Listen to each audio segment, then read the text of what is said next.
to answer 3 questions this way. Number 1, whether sympathy and sensationalization of misery is essential. Secondly, what happens in the immigrant community? Number 3, who are the spectrum supporters? Firstly, whether the sympathy and exaggeration of misery is an effective strategy to shift the perception from majority. There are 3 counter-analyses from proposition why that strategy is likely to fail. Number 1, it's the job of CNN and BBC, not the job of progressive media corporation in the market.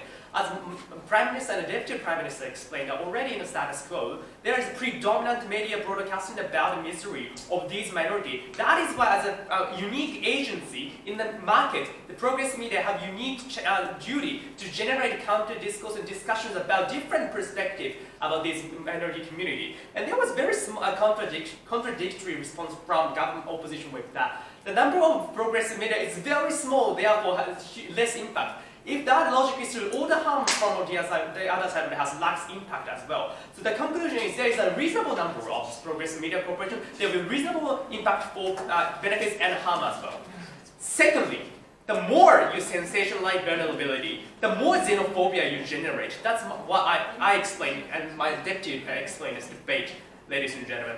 This is because the perception of the social burden, the perception of criminality is overly emphasized by the rhetorics of right-wing politicians or existing media as well. Therefore, we understand that if we broadcast misery, some people understand the problem. But my question is, so what? They understand the problem. That's why they reinforce their existing xenophobic perception that we have to pay tax in order to socially support these individuals. That is, I think, counterproductive.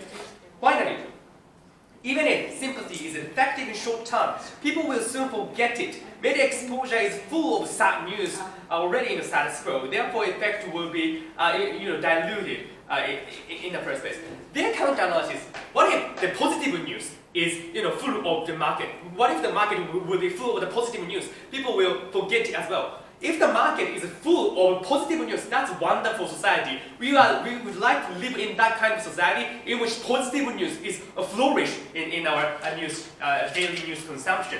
Secondly, what happens in the immigrant community? What they talked about is, even if some people become successful, that's not because of their demographic characterization of being a member of an immigrant community, but that's just because of individual charisma, individual characters, right? That's the nuanced response from the other side of the house. We believe that is good. That is the empowerment what we have.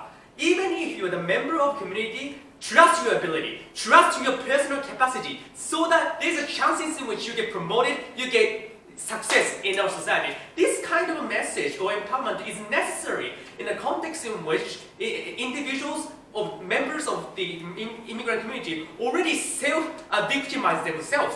This kind of message and empowerment is the only strategy and solution to remove the perpetuation of self-victimization. Therefore, the trust in the individual charisma is effective, and that is good. Finally, about the spectrum of supporters. First of all, the contradiction from government whip or member of opposition is the young generation do not care these individuals' interests, the interests of immigrant group.